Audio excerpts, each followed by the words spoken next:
Bueno, vamos a continuar con el tema de radiaciones, que es donde nos habíamos quedado. Ay, espérenme, ¿cómo odio mi carota? Que salga en el video, ¿ok? Para el video. Ahí está. Bueno, entonces ahora sí vamos, ahora sí vamos a ver radiación. No sabemos, la última diapositiva que vimos fue de los contadores personales que existen, ahí de anillo, de pulsera, tipo broche, etcétera, dependiendo la zona del cuerpo que está más expuesta a la radiación.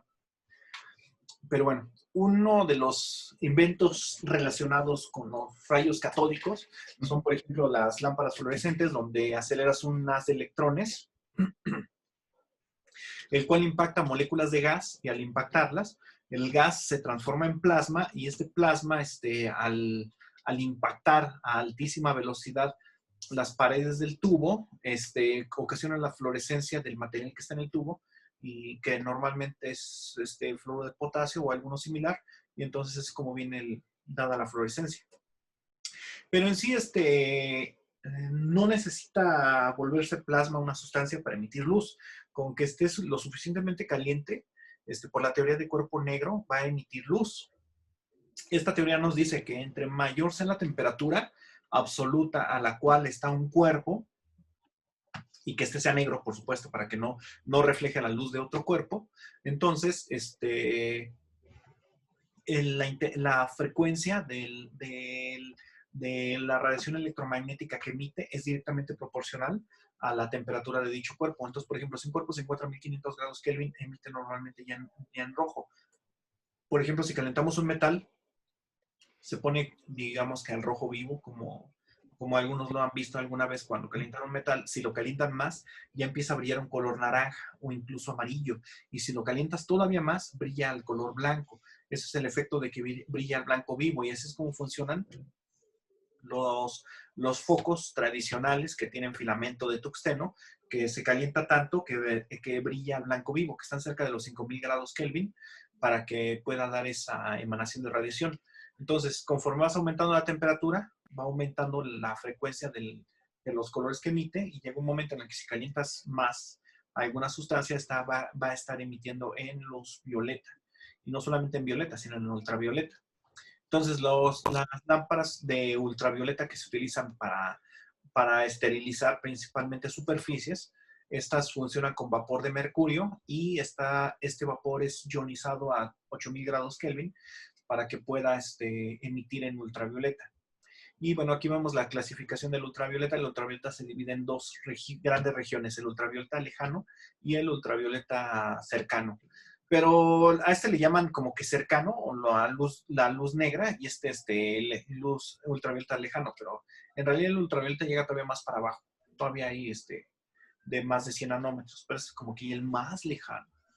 Pero bueno, el muy, muy lejano. Pero bueno, el ultravioleta cercano lo divides principalmente en A y B, aunque hay algunos autores que clasifican también al C en esta categoría, pero varía mucho dependiendo del autor. Bueno, el caso es que el A es el más cercano al visible, y se requieren algunos procesos de los organismos vivos, tales como en el caso del ser humano. Nosotros, a través de la luz ultravioleta tipo A, es que podemos transformar el colesterol en vitamina D, D de dedo, la que activa los linfocitos T de timo, para que puedan actuar. De hecho, se ha visto que las personas que no son expuestas a la luz del día, que es la mayor fuente de luz ultravioleta tipo A, tienen problemas del sistema inmunológico relacionado a la maduración de linfocitos T. Mientras que el B ya no tiene ninguna participación en procesos biológicos normales, y el C pues mucho menos. De hecho, a partir del ultravioleta tipo C, se forma un eritema, o sea, se da un enrojecimiento de la piel muy severo. Y a partir no sé, aproximadamente 250 nanómetros, el ultravioleta es capaz de formar dímeros de timina en el DNA, y entonces es cuando viene su acción mutagénica y por lo tanto también germicida. Y a partir más o menos de 200 nanómetros, el ultravioleta es capaz incluso de producir ozono, es capaz de ionizar el oxígeno y forma de radicales libres, y al juntarse esos radicales libres de oxígeno forman ozono. Y bueno, aquí está otra descripción breve de los distintos tipos de ultravioleta. Sobre todo los que se utilizan para limpiar superficies es el tipo C, que varía entre 280 nanómetros. Por este tipo de radiación es capaz de tener efecto germicida, eliminando normalmente casi cualquier tipo de virus o bacteria. Hay bacterias modificadas que se aguantan muy bien el ultravioleta. Incluso hay unas cepas de Escherichia coli que aguantan ultravioleta, pero bárbaro. Pero bueno, no son habitantes clásicos de los lugares donde se aplica este tipo de eliminación de bacterias. En algunos ensayos de laboratorio, a una dosis de agua de 1 centímetro de profundidad, vemos que se requieren 3 miliwatts por centímetro cuadrado de la luz ultravioleta tipo C, que es de 253 nanómetros, para eliminar el 90% de las bacterias. Si ya quieres eliminar el 99.9, aplicas 9 miliwatts sobre centímetro cuadrado respectivamente. Más de 1 centímetro de profundidad, el ultravioleta ya no puede penetrar con eficiencia. Entonces, su efecto germicida ya es despreciable a más de 1 centímetro de profundidad.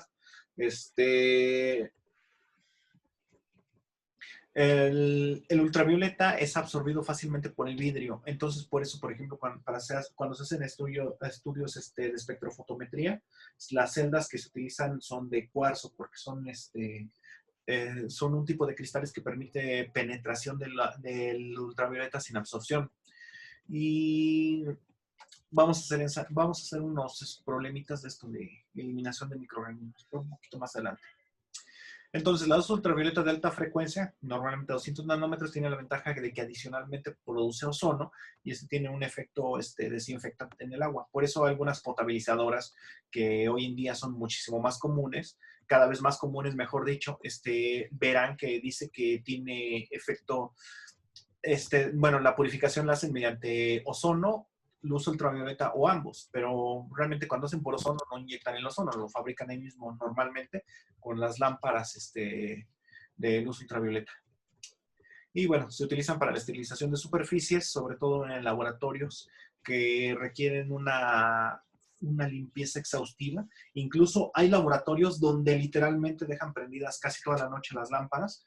Ya nada más cuando va a empezar a trabajar el personal, la apagan 1 o 2 horas antes para que se disipe el ozono que sí se llega a formar por la acción de las lámparas. Normalmente están en el techo, esas están en una superficie baja, pero normalmente están en el techo y las enciendes con un apagador, como si fuera un luz normal. Adicionalmente a esto, hay cintas indicadoras que viran ante la radiación. Por ejemplo, bueno, no conozco ninguna cinta que vire con luz ultravioleta, pero igual sí existe. Pero con los otros tipos de radiación que habíamos visto, que sobre todo es la gamma, la que más se utiliza para esterilizar, la cinta tiene una tinta que es lábil a la radiación, y precisamente la palabra contaminado desaparece cuando es radiada, y la otra tinta que tiene se ennegrece por acción de la radiación ionizante. Entonces aparece esta otra tinta cuando ya fue cuando fue esterilizado el proceso. Está muy bonita esta cinta, muy chula, muy cara, pero súper recomendada. Otras que cambian simplemente de color el disquito cuando ya está esterilizada por radiación gamma. O una cosa que hay que tener en cuenta para esto es que la dosis de radiación recibida por un objeto disminuye con el cuadrado de la distancia a la fuente que lo está emitiendo. Y normalmente la mayoría de las fuentes emiten la luz no direccional, sino que lo hacen, por así que en un estereoradián. Vamos a hablar un poquito de los estereoradianes. Cuando tú no conoces el radio de un círculo, entonces manejas una unidad que se llama radianes. Entonces, el perímetro de un círculo se calcula como 2 pi por radio. Entonces, cuando tú manejas los 360 grados son 2 pi radianes, 2 pi radianes. Pero esa es una unidad análoga, pero ya no plana, ya no sí, ya no plana. El perímetro es para un círculo en una superficie plana, pero cuando ya estás hablando en una superficie tridimensional, en una esfera, entonces el área de la esfera se calcula como 4pi por radio al cuadrado. Entonces, ese radio al cuadrado se llama estereoradián. Entonces, y 4pi estereoradianes abarcan toda la superficie de una esfera. Entonces, aquí vemos, por ejemplo, un cuarto de la esfera sería pi estereoradianes, media esfera son 2pi estereoradianes, 3 cuartos de esfera son 3pi estereoradianes, y así sucesivamente. Es que está el videito aquí, no me acordaba, por eso está cambiando. Y eso es a lo que se refiere. Entonces, en esta misma radiación, si nos alejamos más, ahora se reparte en un área muchísimo más grande. Eso significa que, por ejemplo, aquí la radiación que se está recibiendo se abarca en un área definida. Si aumentamos el radio al doble, esa área se amplifica 4 veces, de tal manera que está recibiendo cada área del mismo tamaño, solamente un cuarto de la radiación que recibiría si está más adelante. Si aumentamos el radio hasta 3 veces, entonces el área se amplifica 9 veces y cada una de estas secciones de esta misma área está recibiendo únicamente un noveno de la radiación que recibiría si estuviera más cerca de la fuente. Entonces, es un factor a tomar en cuenta, la distancia hacia la fuente y cómo se esparce la radiación, que normalmente para isótopos radioactivos que son gamma normalmente, la radiación, se reparte en estereoradianes. Y bueno, muchas fuentes que emiten rayos gamma se utilizan para la esterilización de equipos médicos o material, incluso hasta alimentos. Y bueno, hay compañías que venden equipo de esterilización por radiación gamma de equipo médico. Las opciones para la esterilización por radiación son las siguientes. Haz de electrones, que como habíamos mencionado, cuando tú aceleras un electrón a alto voltaje y lo frenas de golpe, emite rayos X. Entonces, puedes emitir rayos X o bien puedes, dejar que los electrones a alta velocidad impacten con el material y de todos modos tienen efecto ionizante. Entonces también por electrones puedes esterilizar un material. Entonces, ya sea por rayos X o electrones, este láser normalmente tiene la ventaja de que es direccionado completamente, porque como son electrones, tú los puedes controlar como se controlan los electrones en un cinescopio, mediante campos electromagnéticos. Tú puedes direccionar perfectamente para que salgan alineados y hagan un barrido muy bueno. Bueno, aquí es el mismo caso, pero aquí ya nada más, estos son electrones únicamente lo que emites. Aquí emites los rayos X, no los electrones. Aquí los frenas antes de que impacten. O bien la otra opción es mediante rayos gamma, pero para eso necesitas entonces un isótopo radiactivo, que entre los que más se utiliza es cobalto 80. Cobalto 60, perdón, cobalto 60. Y lo malo que tienen los isótopos radioactivos es que aquí sí tú no controlas para dónde van a ir los electrones, como en este caso, o los rayos X, sino que entonces el repartimiento se da por estereoradianes. Aquí sí es muy importante visualizar ese efecto. Ahora, hay un problema con la esterilización. Los organismos tienen formas de resistencia, que son las esporas, que en este caso son principalmente bacterias, aunque también las esporas de hongo resisten más que los hongos, que la forma vegetativa. Pero ahorita vamos a hablar únicamente de las esporas bacterianas, porque una espora bacteriana sobrevive mucho, mucho, mucho más que una espora de hongo. Existe un proceso que se llama división asimétrica. En la división asimétrica, más bien, en la división tradicional se generan 2 células idénticas al final del proceso. En la división asimétrica, como su nombre lo dice, no se generan 2 células idénticas, sino que van a ser dispares, van a ser distintas. Eso ocasiona la diferenciación celular en todos los organismos, que se diferencian una célula de otra para finalmente formar tejidos y órganos. Bueno, en la esporulación es una división asimétrica en la cual vas a generar dos células que son distintas. Ahora, un proceso importante en la división celular bacteriana es que la mayoría de la división celular depende también de la replicación de la pared. Entonces, el DNA normalmente se tiene que anclar a la pared, que en este caso el DNA no se ancla, la pared se ancla al DNA, y entonces conforme se da el desplazamiento de la pared, se da el desplazamiento de las dos copias de DNA. Entonces, por eso algunos antibióticos como la penicilina están íntimamente ligados con inhibir la replicación de la pared. Como no se puede elongar la pared, al no poderse elongar la pared, la célula al iniciar el proceso de división muere. Entonces la penicilina ese es su mecanismo de acción. Pero bueno, entonces en este caso se divide el DNA.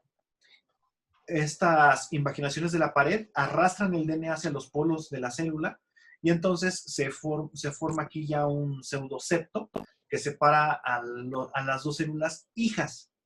Entonces, este genoma va a estar funcional y este genoma sintetiza todas las proteínas que necesitas para formar la espora.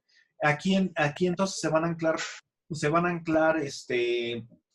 proteínas que deshidratan esta parte y son las que van a formar la espora. Este genoma es completamente funcional, está formando las proteínas y todo, pero conforme va pasando, digamos que la evolución de la espora, no tanto el tiempo, sino el proceso de maduración de la espora, este genoma se empieza a autolizar y finalmente la célula vegetativa, que es todo lo que estaba aquí, también se lisa y entonces ya se libera la espora. De hecho, la espora solita es muy difícil de visualizar. Normalmente es más fácil de visualizar cuando todavía está dentro de la célula, en este caso. Es muy fácil de visualizar porque la célula se tiñe, pero la espora no, porque no entra el tinte dentro de ella. Y bueno, esa es la espora, esta es el DNA, los ribosomas. Prácticamente la espora es una célula en chiquito y súper deshidratada. Esto de que está deshidratada, la espora le permite tener una alta tasa de supervivencia a condiciones adversas tales como alta salinidad, altas temperaturas, congelación, radiación, deshidratación, bueno, pH alto, pH bajo, potencial redox oxidante, cambios de presión y digestión enzimática. Son mecanismos de resistencia, aguantan todo esto y más. Bueno, más que la célula vegetativa, sí. Organismos resistentes a la radiación. De los organismos más resistentes a la radiación, el segundo más resistente conocido es el llamado Deinococcus radiodurans. Aguanta este organismo una dosis de 2.200 grays, el cual solamente puede ocasionar una muerte del 90% de su población. Fue descubierto en 1956 en un proceso de ensayo de esterilización de carne enlatada. Se estaba estudiando en Estados Unidos la dosis necesaria para esterilizar carne y que pudiera ser comercial enlatada. El problema es que una vez que hicieron el estudio, notaron que parte de la carne se echó a perder y entonces vieron qué organismo fue el responsable y fue el Deinococcus. Era un organismo que estaba presente en la carne y era resistente a la radiación y sobrevivió en la lata y echó la carne a perder. Ese es el Deinococcus. El Deinococcus, precisamente para soportar la radiación en tan grandes dosis, tiene como mecanismo de defensa cuatro copias de su material genético. Sus mecanismos de reparación son excelentemente buenos y por recombinación puede reemplazar cualquier sección que haya sido dañada por la radiación. Y, por ejemplo, el Deinococcus se ha estudiado mucho y se sabe que por lo menos en condiciones espaciales de radiación, baja presión, cambios de temperatura bruscos, puede sobrevivir sin problema por lo menos 3 años. Por lo menos. Así que es el bicho ideal para colonizar nuevos planetas. Aquí en este estudio hicieron un análisis de cómo se da la expresión de proteínas en el Deinococcus. Perdón, la supervivencia, no la proteína.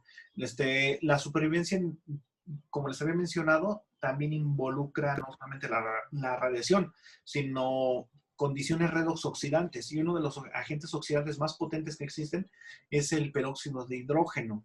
Entonces, aquí lo que hicieron fue someter a las esporas de Deinococcus a distintas concentraciones de, no es cierto, distintas concentraciones no, distintos tiempos de exposición al peróxido. La concentración fue la misma.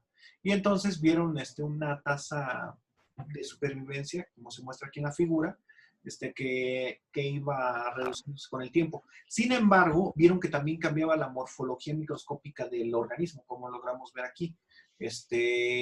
O sea, no solamente estamos viendo que el material genético se protege mediante las copias múltiples, sino que la célula vegetativa tiene la capacidad de cambiar la expresión de proteínas para adaptarse al ambiente en condiciones aún tan oxidantes como 80 milimolar de peróxido de hidrógeno.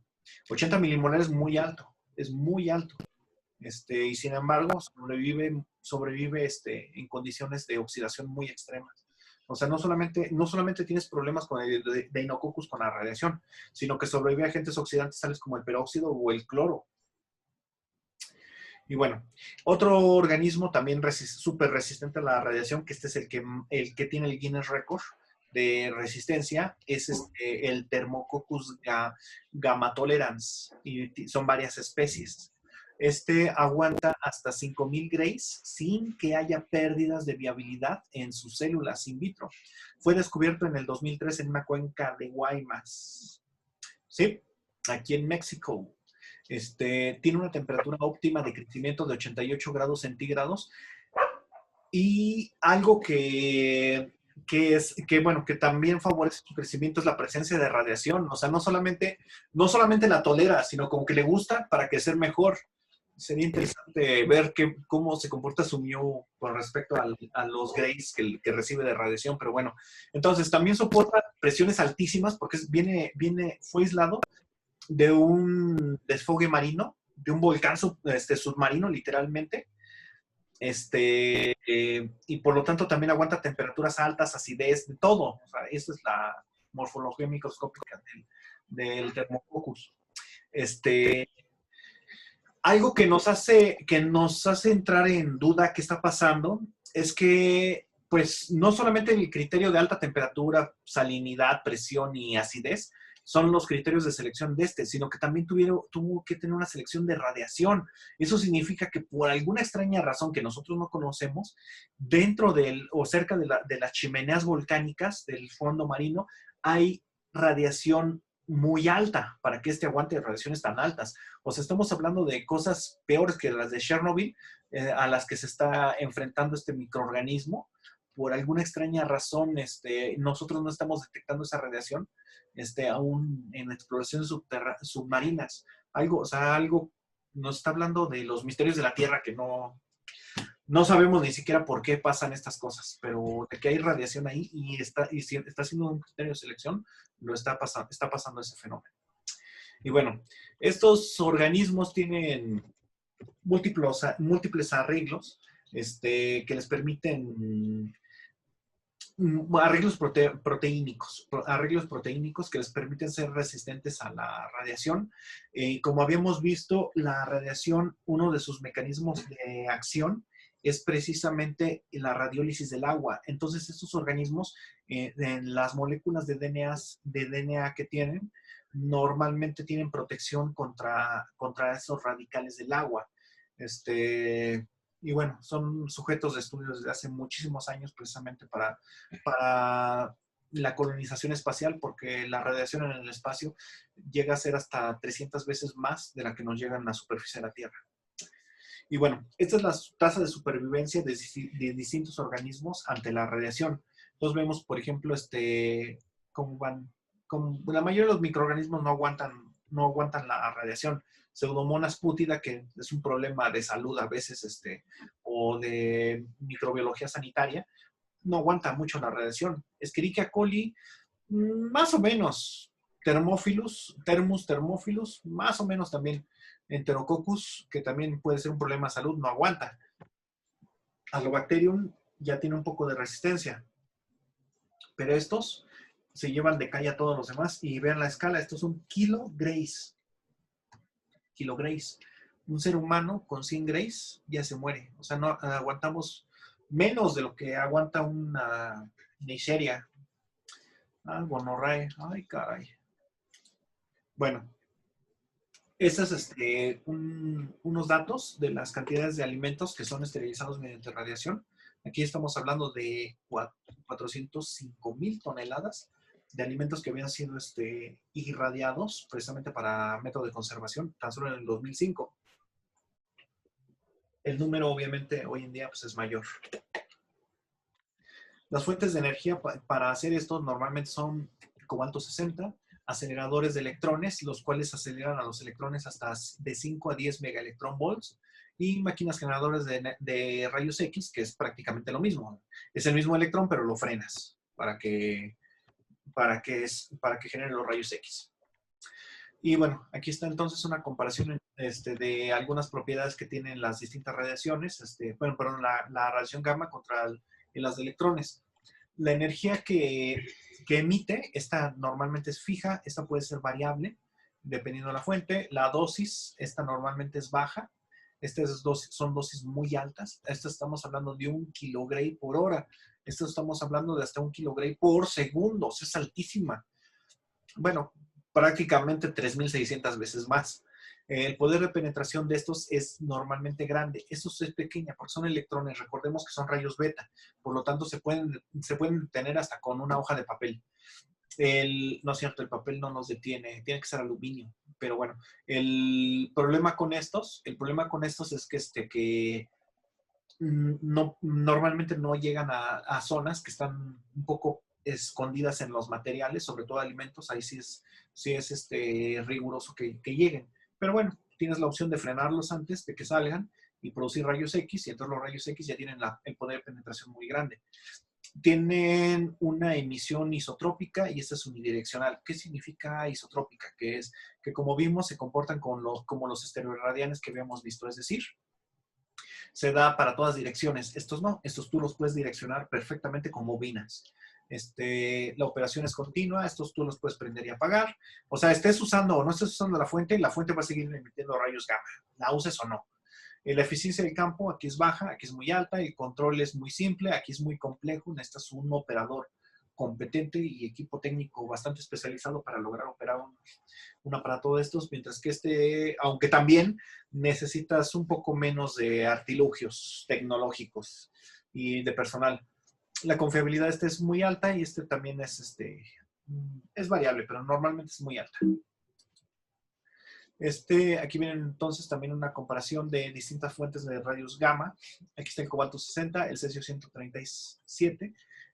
Los dos se emiten en gamma. La energía de estos gamas está entre 1.1 y 1.3 megaelectronvolts, mientras que estos gamma están en 0.66 megaelectronvolts.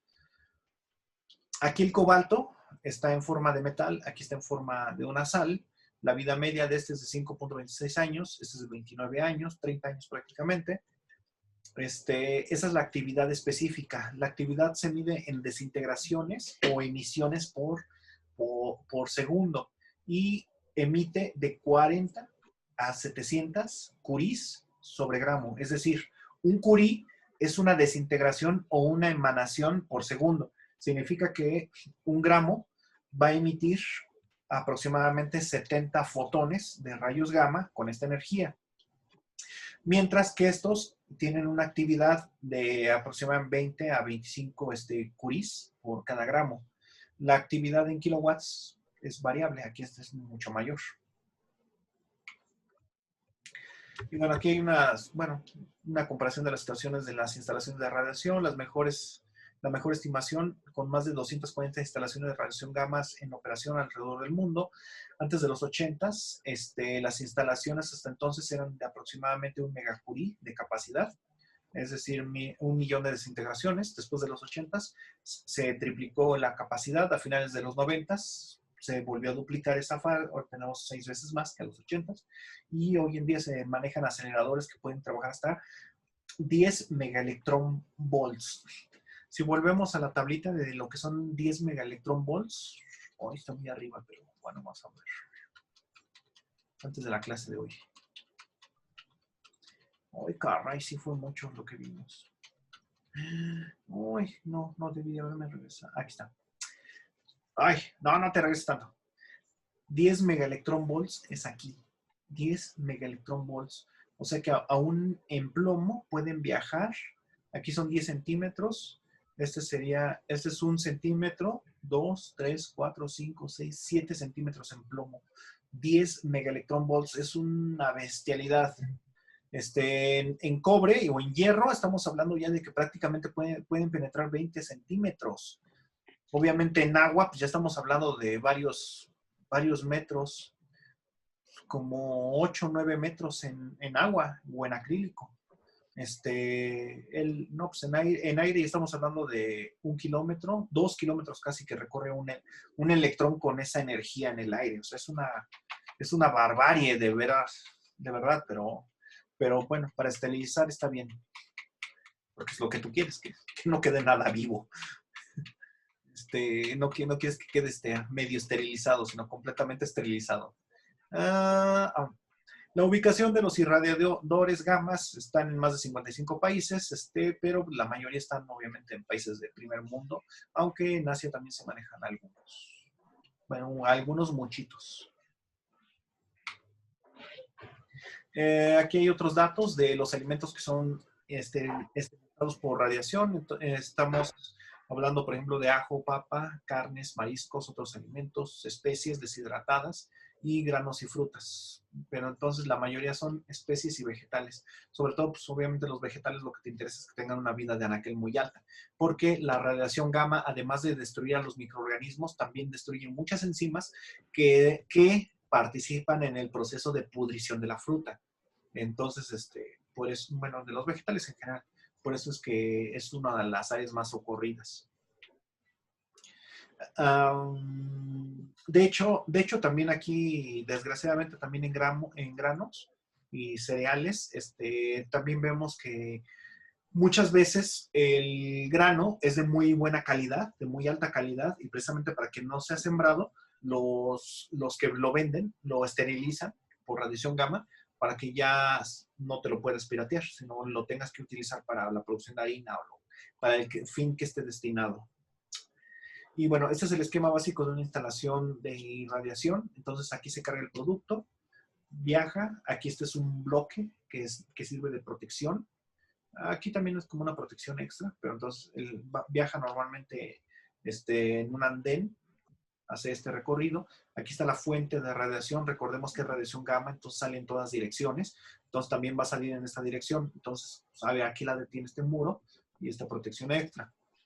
Entonces, al acercarse, a partir de este punto ya la radiación empieza a actuar. Entonces, de recorrido, la radiación es prácticamente constante y entonces sale de esta manera.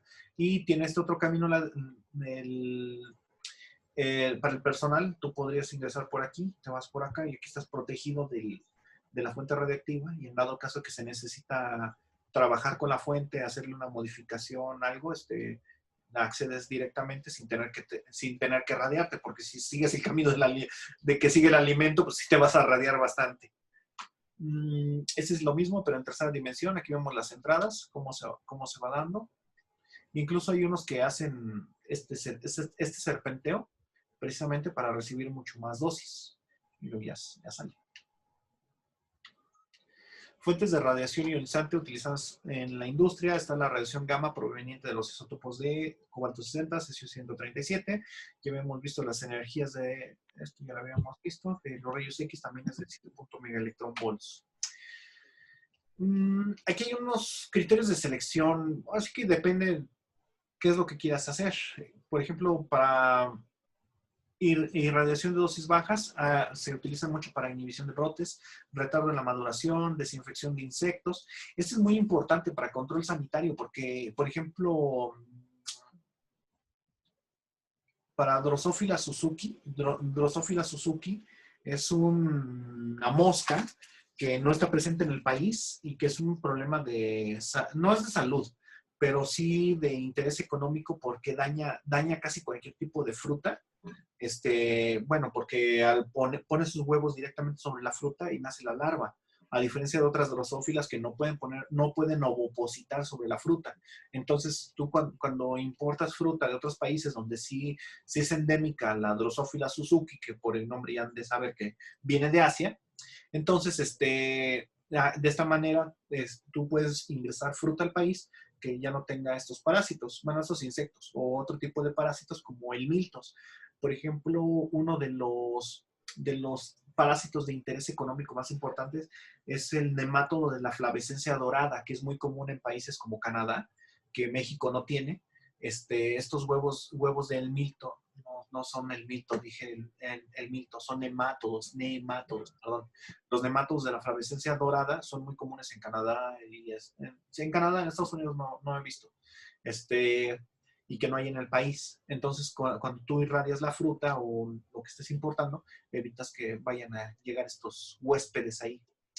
Para radiaciones más altas, la reducción del número de microorganismos que hay en algunos alimentos o eliminación de patógenos, esporas, hongos, por ejemplo. Uno de los hongos que entró al país y que está causando estragos, que entró por mala esterilización o contrabando, quizá, es Fusarium. Fusarium, bueno, Fusarium es una superfamilia llena de hongos que atacan a casi cualquier cultivo vegetal que puedas imaginar. Hay un Fusarium que ataque el cultivo. Hay Fusarium para tomate, Fusarium para café, Fusarium para caña, para calabaza, lo que quieras. Hay un Fusarium que puede echar a perder tu cultivo. Y bueno, para esterilización, pues ya utilizas dosis de aproximadamente 10 kilogramos. Ya, porque normalmente más de 10 kilogramos no aguantan ninguna bacteria, no de interés económico o sanitario.